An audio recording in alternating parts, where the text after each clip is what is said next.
ধর্ম নহে দূরে কোথা, ঘর ছেড়ে খোঁজো বিদিতা। ধর্ম খোঁজার জন্য বহু দূর দূরে যাই, তীর্থে ভ্রমণে যাই, কিন্তু না, আপনার ঘরে ধর্ম আছে ঘুমাইয়া। পবিত্র চরিত্র রেখে সত্য বাক্য বল মুখে, হরি বলে ধর্মবাতি লহ জ্বালাইয়া। এখানে জিজ্ঞাসা আসবে, খালি হরি বললে কি ধর্মবাতি জ্বলে? না, যে যাহাকে ভজনা করে সে তার ঈশ্বর। যার যার ইষ্টের নাম যদি করা হয় পবিত্র চরিত্র রেখে সত্য বাক্য বল মুখে, আর যার যার ইষ্টের নাম বললেই ওই ধর্মবাতিটা জ্বলে ওঠে। তাই পতিত পাবন দয়াল হরিচাঁদ এই পিছিয়ে পড়া মানুষকে যখন মৃত্যুঞ্জয় মন্ত্র দান করা শুরু করেছিলেন, তৎকালীন সময় তার পক্ষে কিন্তু কেউ ছিল না। তার আভাস এখনো পাওয়া যায়। এখনো কিন্তু ভালো কর্মের পিছনে কেউ সহানুভূতি বা উৎসাহ প্রদান করে না। আমি করতে পারছি না, মাগো তোমরা করছো, ভালো করো। এই যে উদ্দীপনা, এই যে সহানুভূতি, সৎসাহস দিতে চায় না মানুষে।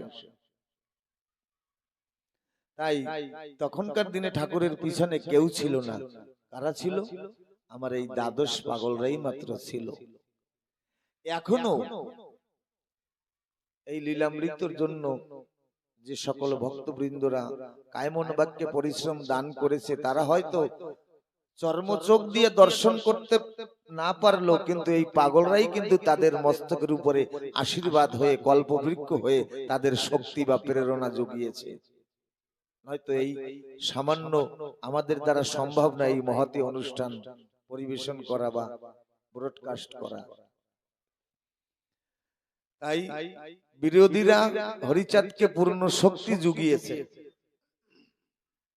ঠাকুর জানতেন এই মানব গোষ্ঠী যুগ যুগ ধরে অশান্তি নামক রোগে ভুগছে। এদের আত্মায় যদি সন্তুষ্টি নামক প্রেম বাড়ি ঢালা যায়, তবেই বহুদিনের জ্বলন্ত অনল শীতল হবে। মানুষ শান্তি কখন পায়? যখন সন্তুষ্টি আসে মনে, তৃপ্ততা আসে, শান্ততা আসে, তখন মানুষ শান্তি পায়।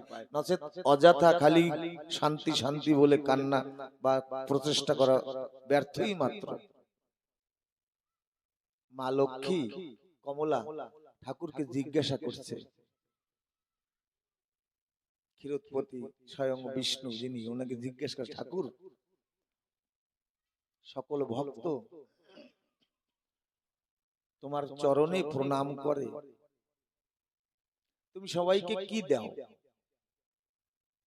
ঠাকুর বললেন, যে ভক্ত আমার কাছে যা চায় আমি তাকে তাই দেই।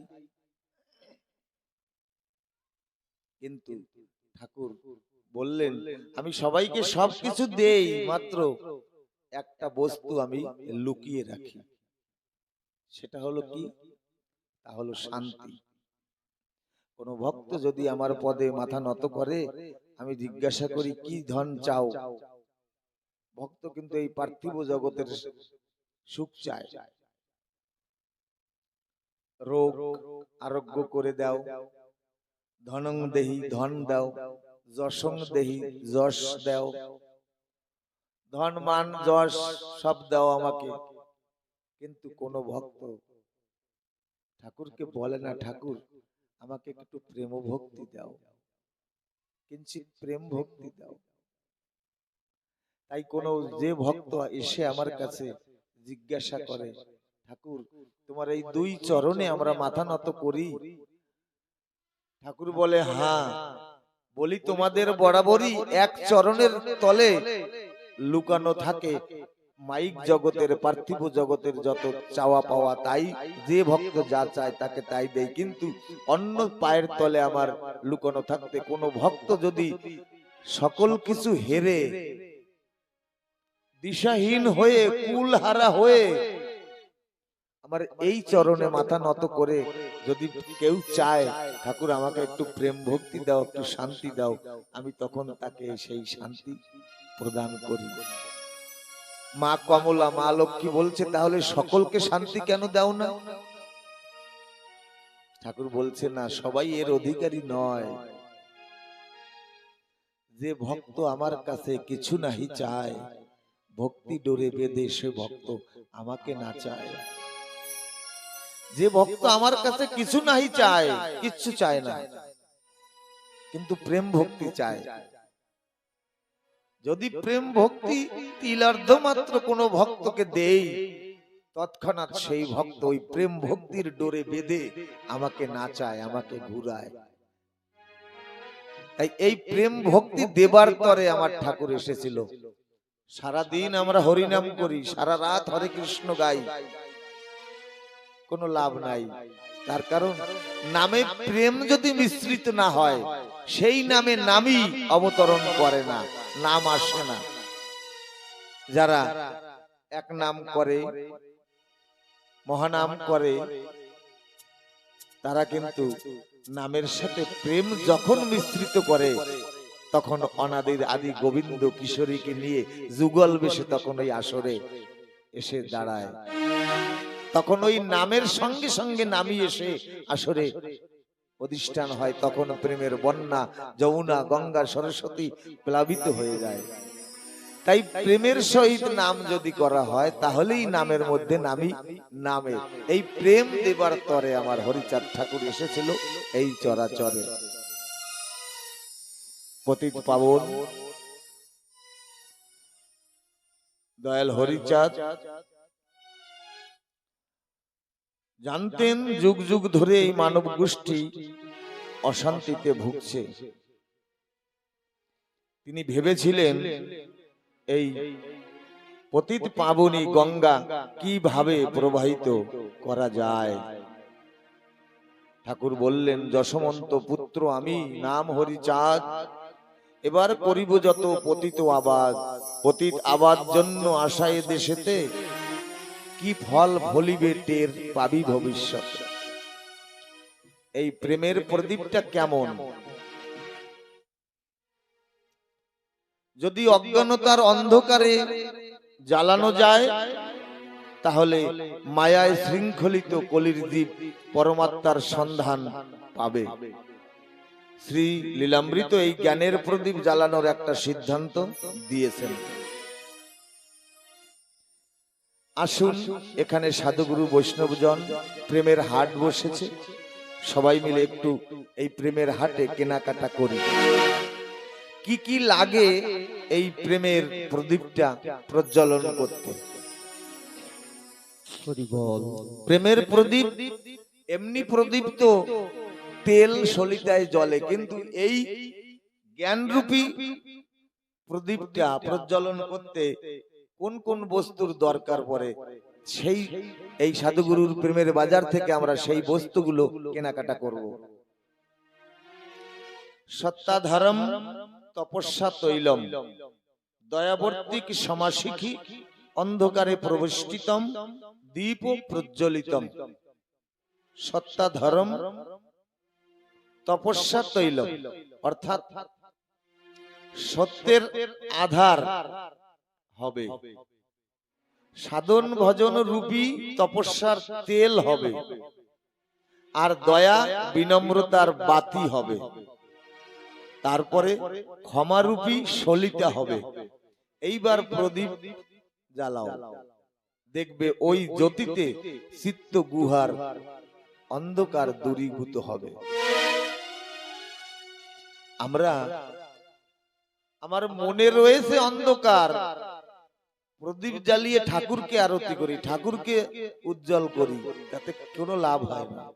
আমার মনের অন্ধকার যদি দূরীভূত হয়, তাহলেই আমার প্রদীপ জ্বালানো সফল হবে। সত্তা ধর্ম তপস্যা তৈল, দয়াবর্তিক সমাসিক্ত, অন্ধকারে প্রবেষ্টিতম, দীপ্তি প্রজ্বলিতম। তাহলে আমরা এই জিনিস কিনলাম বাজার থেকে, এইবার আচরণের মাধ্যমে আমরা এই জ্ঞানের প্রদীপটা জ্বালানোর চেষ্টা করব। আমার হরিগুরু চাঁদ এমনি করে কোটি কোটি প্রেমের প্রদীপ জ্বালিয়েছে, তাই তো জগৎ আলোকময়। নইলে কি আর MB 79-এ এত সুন্দর হরিলীলামৃত কথা হয়? এই প্রেমের প্রদীপ আমার মায়েরা, আমার বাবারা, সকল ভক্তরা জ্বালিয়েছে, তাই আজ শ্রী শ্রী হরিলীলামৃত কথার এত বড় আয়োজন তারা করতে পেরেছে। যেখানে অতিশয় অন্ধকার সেখানে বড় একটা জ্ঞান প্রদীপ দরকার। তাই হরি এসেছিলেন ওরাকান্দি গায়ে, বিশ্ব হবে আলোকিত আমার হরিচাঁদেরই প্রভায়। ঠাকুর ছোট্টবেলা বসে আছে, উত্তর ভারত থেকে রাম ভরত মিশ্র, আমরা আদি বন্দনায় গাই না রাম ভরতের জয়, আসর বন্দনায়, এই রাম ভরত মিশ্র কিন্তু আমাদের এই বাঙালি সম্প্রদায়ের মানুষ নয়,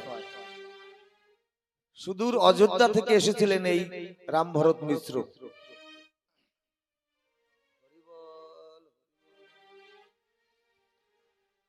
রামকে খুঁজতে খুঁজতে বৃন্দাবনে এসেছে, বৃন্দাবনে এসে শুনেছে রাম কৃষ্ণ হয়ে বৃন্দাবনে লীলা করছে, বৃন্দাবনে এসে শোনে যে রাম কৃষ্ণ লীলা শেষ হয়ে গেছে, কৃষ্ণ মহাপ্রভু শ্রী চৈতন্য রূপে নদিয়ায় নবদ্বীপে অবতীর্ণ হয়েছে, ওখানে এসেছে, ওখানেও মহাপ্রভুর লীলা সাঙ্গ হয়েছে।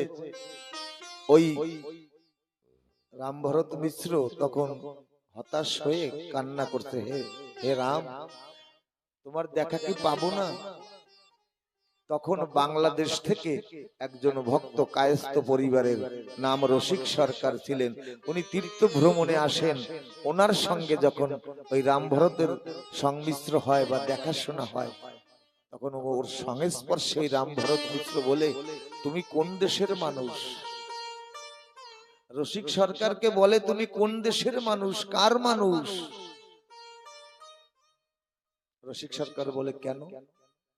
বলে, এ যাবৎ ঘুরে যত মানুষ দর্শন করলাম, তোমাকে দর্শনে কেমন যেন একটা অনুভূতি জেগেছে, আর তোমার পরশনে আমার মধ্যে প্রেমের শিহরণ ঘটেছে, আমি তোমার সঙ্গে যাব। তখন ওই রসিক সরকারের সঙ্গে রাম ভরত মিশ্র ওরাকান্দিতে যায়। বাংলা তো বলতে পারে না, হিন্দি ভাষার লোক। ওখানে গিয়ে ঠাকুরকে দেখে বহুদিনের নয়নের তৃপ্তি, নয়নের পিপাসা মেটে। রাম ভরত মিশ্রকে ঠাকুর ওই তিনটা রূপ দেখায়, রাম রূপ, কৃষ্ণ রূপ, গৌর রূপ। তখন ওই রাম ভরত মিশ্র ঠাকুরকে চরণ ধরে বলছে, তুমি এত করুণাময়, এত কৃপাময়, নাহি মোর সাধন ভজন, তবুও তুমি তিন রূপে দিয়েছো দর্শন। একদিন ঠাকুর হরিদাস, তখন হরিচাঁদ নয়, হরিদাস বসে আছে,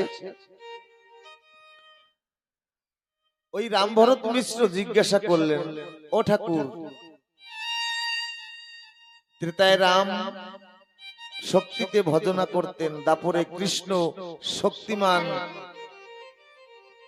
শক্তির আধারিণী স্বয়ং রাধারানী, কলিতে গৌরাঙ্গ নদেপুরী, সদা কাঁদিত বলে হরি হরি। ও ঠাকুর, তুমি কার ভজনা করো?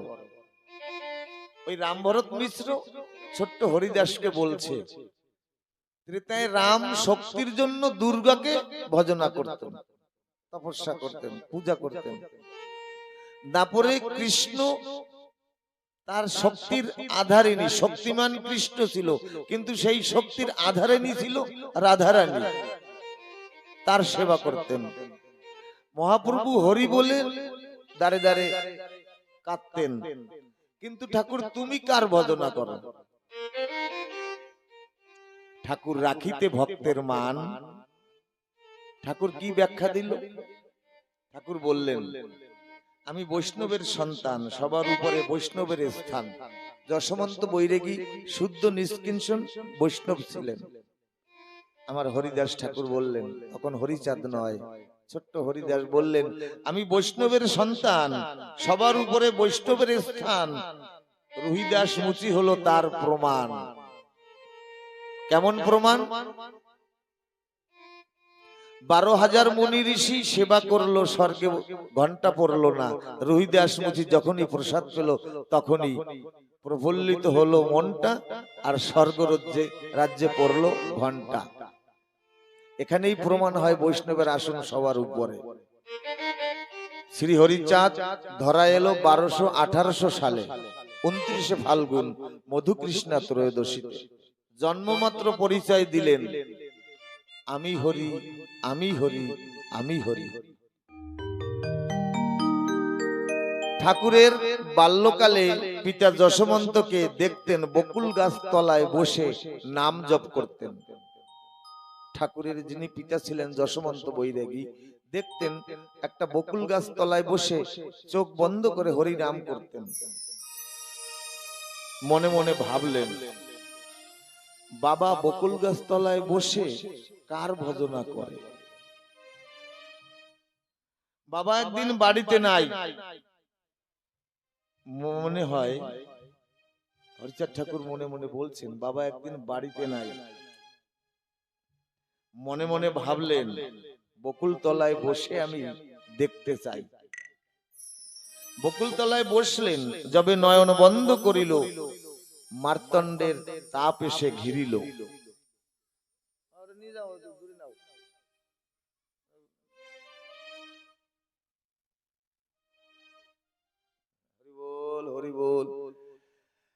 মার্তণ্ডের চাপে ওই সূর্যের প্রখর রশ্মি ঠাকুরের অবয়বে মুখে মণ্ডলে পড়লেন। পঞ্চতত্ত্ব হয়ে ফণি ছায়া দানিবারে ফনা বিস্তারিল। ওই সাপের 5টা মুখ হয়ে ঠাকুরকে ছায়া দিচ্ছেন ওই ছোট্ট হরিদাসকে। ওই সময় এক প্রতিবেশী হরে ডাকিত তারে, ওই হরিদাসকে হরে বলে ডাকতো ছোট্টবেলায়। এক প্রতিবেশী হরে ডাকিত তারে চিন্তামাসি। ওই যে প্রতিবেশী, ওনার নাম ছিলেন চিন্তামাসি। চিরা কুটিবার তরে যেতেছেন বকুল তলার পথ ধরে। ওইখান থেকে যাচ্ছে যেখানে হরিচাঁদ ঠাকুর হরিদাস বকুল তলায় বসেছে, ওই পঞ্চনাগ তাকে ছায়া দিয়ে দান করছে। ওইখান থেকে ওই চিন্তামাসি চিরা কুটিবার তরে ওই ধান নিয়ে ওই অন্নপূর্ণার ঢেকির ঘরে যাচ্ছে। হরিচাঁদ ঠাকুরের মা যিনি, অন্নপূর্ণার নাম তিনি। চিরা কুটিবার তরে যেতেছে বকুল তলার পথ ধরে, অমনি দেখতে পায় অনন্ত নাগ ফনা ধরে আছে হরির মাথায়। আমার হরিচাঁদের মাথায় অনন্ত নাগ ফনা ধরে ছায়া দান করছে।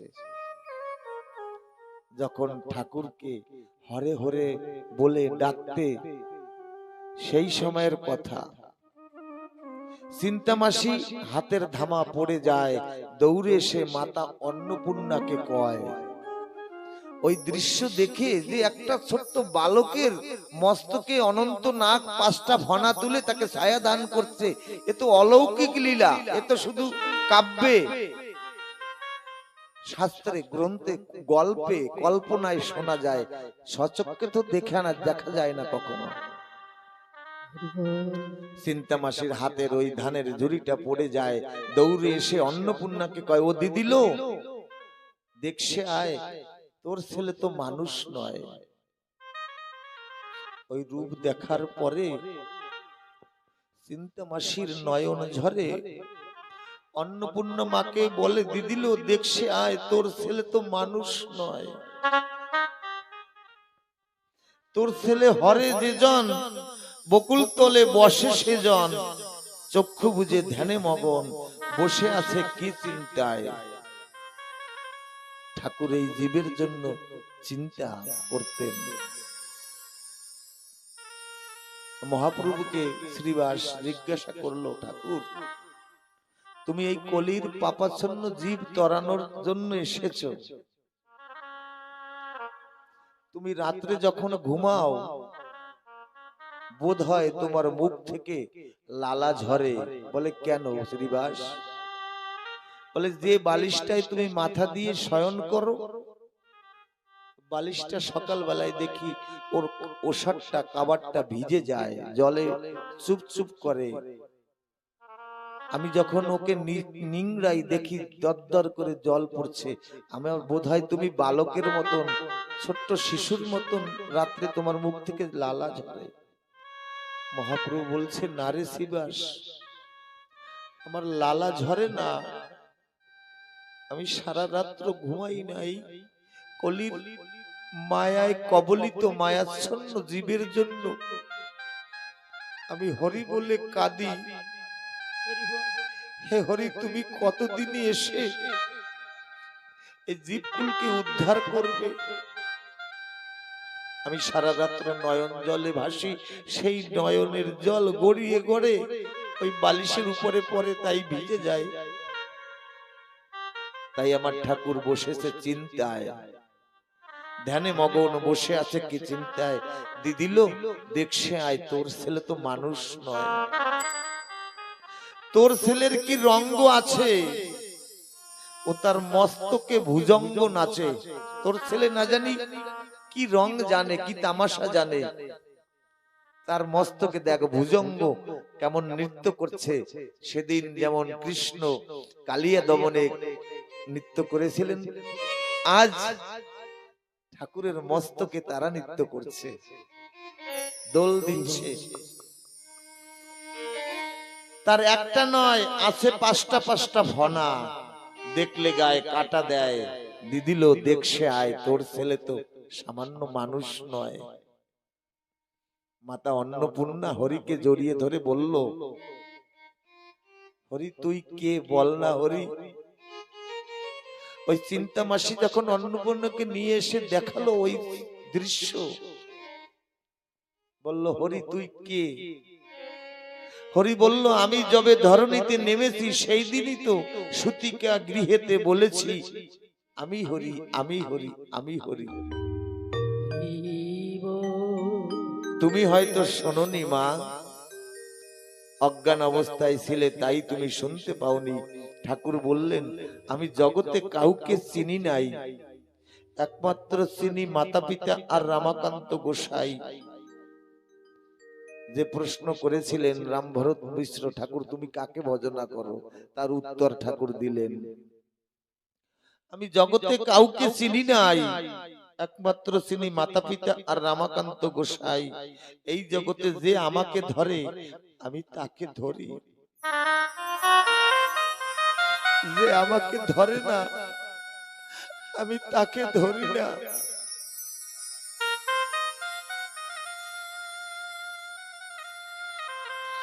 একদিন অশ্বিনী গোসাই ছোট্ট মেয়েটা বিমলাকে নিয়ে গ্রামের পথ ধরে হরিসভায় যাচ্ছিলেন। ছোট্ট একটা সাঁকো পার হবে, ওই মেয়েটা বাবার হাতটা ধরেছে।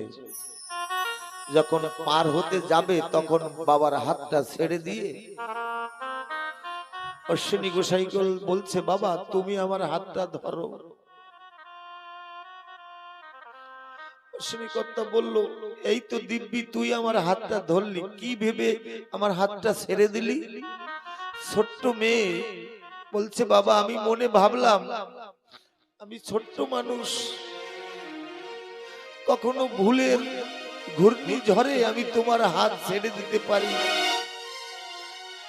কিন্তু আমার মনে এই আত্মবিশ্বাস আছে, তুমি যদি আমার হাতটা ধরো তাহলে আমি আর পড়ে যেতে পারবো না, আমি আর পড়বো না, তাই তুমি আমার হাতটা ধরো। ঠাকুর বলল, জগতে যে আমাকে ধরে আমি তাকে ধরি, আমাকে যে ভজনা করে আমি তার ভজনা করি, যে ভক্ত কাঁদে আমার তরে আমি বাধা রই তার প্রেম ডোরে। ভক্ত যদি আমার জন্য কাঁদে আমি তার কাছে বাধা থাকি। কত বিপদে, কত আপদে, কত সম্পদে, কত ঠাকুরকে ডাকি, ঠাকুর কথা শোনে না। আমাদের গ্রামে কিছুদিন আগে এক কৃষ্ণ ভক্ত মা তার মায়ের জন্য ঠাকুরের কাছে মানসিক করেছিল। ওই মাটা প্যারালাইসিসে ডাক্তারখানায় ভুগছিলেন। ডাক্তার বলল দিন ফুরিয়ে গেছে, একে বাড়ি নিয়ে যাও, এ আর কোনোদিন ভালো হবে না। ওই কৃষ্ণ ভক্ত মা হরিচাঁদ ঠাকুরকে ডেকে বলছে, ঠাকুর শুনেছি তুমি নাকি কিছু নেও না, তুমি বিনা পয়সার ডাক্তার, তুমি শুনেছি তোমার কিছু লাগে না, শুধু যদি দু ফোঁটা নয়ন জল তুমি পাও তাতেই তুমি সন্তুষ্ট হও। ওই মা আমার মনে হয় মনে মনে বলেছিল, কত লোকে বোঝে তোমায় শ্রদ্ধা অর্ঘ্য দিয়ে, আমি তো এসেছি দয়াল চোখের জল নিয়ে। আমি যে তোমার এই ষোড়শ উপচার মানসিক করব, বড় মহোৎসব মানসিক করব, সে সামর্থ্য তো আমার নাই, তাই আমি দু ফোঁটা চোখের জল নিয়ে এসেছি, সেই বিনিময়ে তুমি আমার মাকে রক্ষা করো।